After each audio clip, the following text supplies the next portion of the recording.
Okay, this is going to be kind of a short video, very short part 4. I kind of already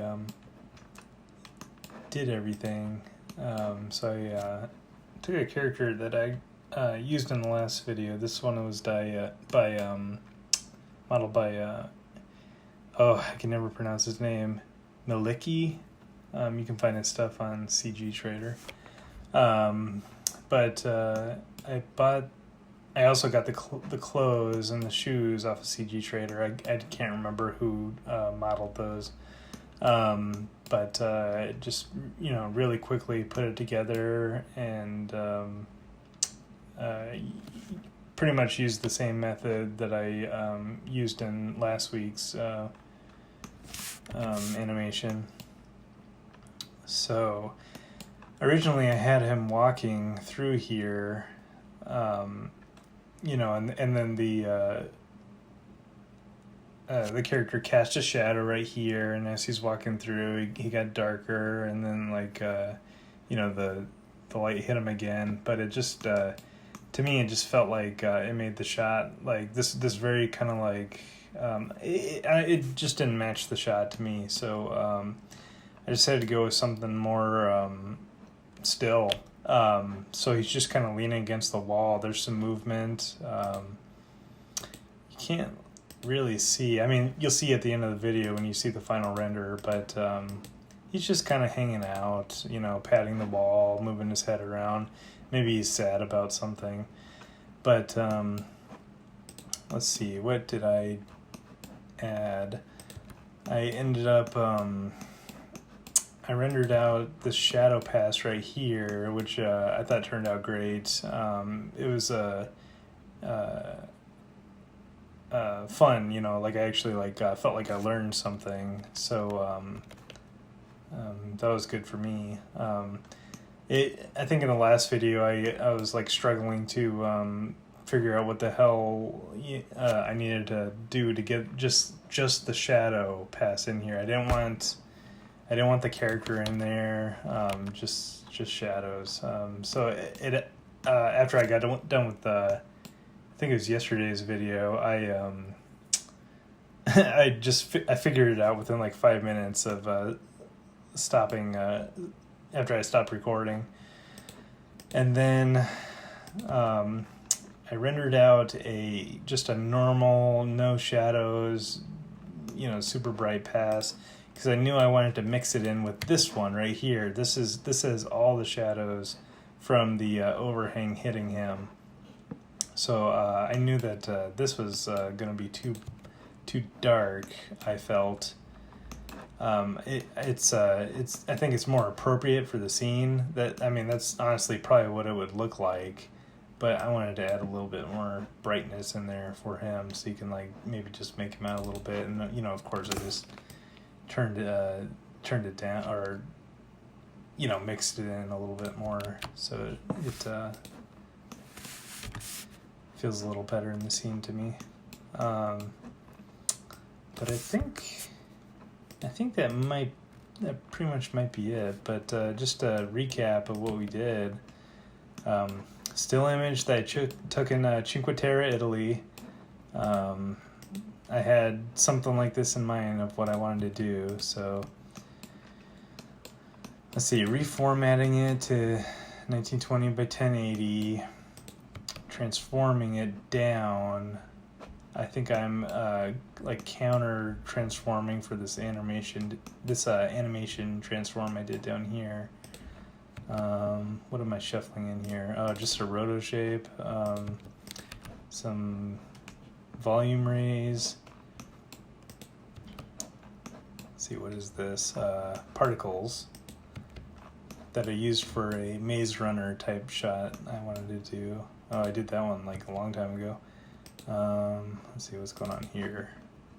Okay, yeah, I'm painting out the clothing and adding the top layer back in.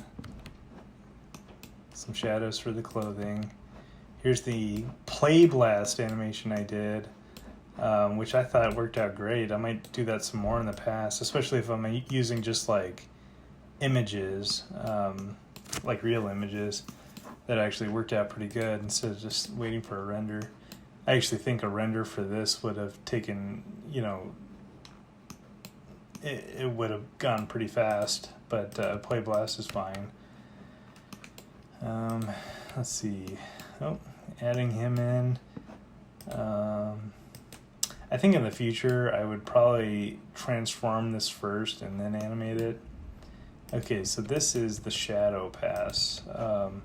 Okay, so one thing that I'll do next time is not have a black outline of the character. So, but you know, luckily it worked. Yeah, for this, how does that look if it's just in color?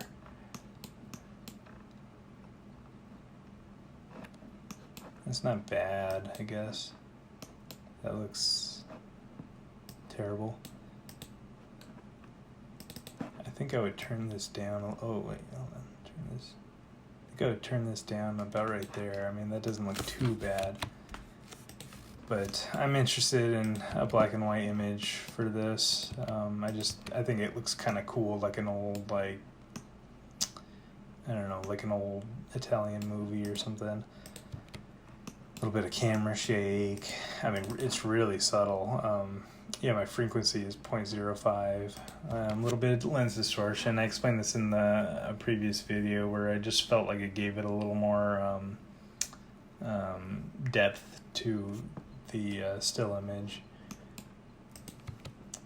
Black and white. Super contrasty. Let's see what I turned it up. Yeah, I turned it up pretty high. The gamma down low. I like the way it looks. Maybe the too much gamma. I don't know. I think that looks good. And then I clamped it. The blacks are not completely black and the whites are not completely white. Added some grain. Pretty heavy on the grain. I like grain. What can I say? I think that I might actually put this grain up here.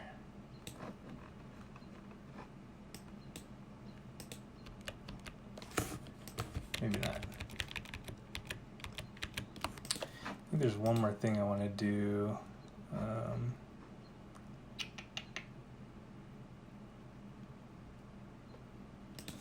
Open this one up.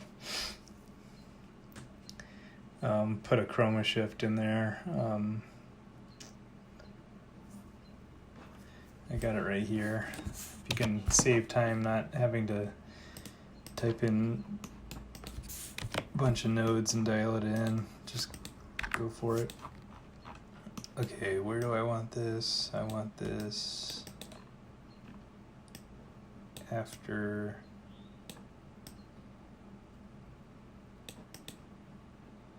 the clamp. I think that's where I want it.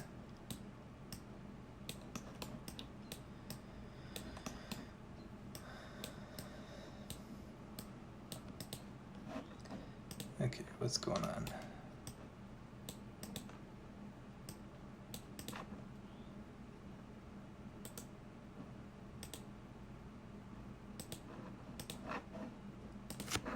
It's for another short film I'm working on. I need to get back on that project soon. Let's see. I think I'm pretty happy with that chroma shift. Let's just kind of look at it closer.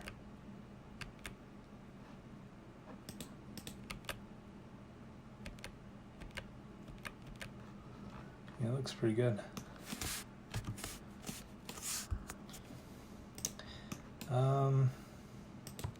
Okay, let's render this out, and I think that that's it for this project. And I'll see you next week for another one.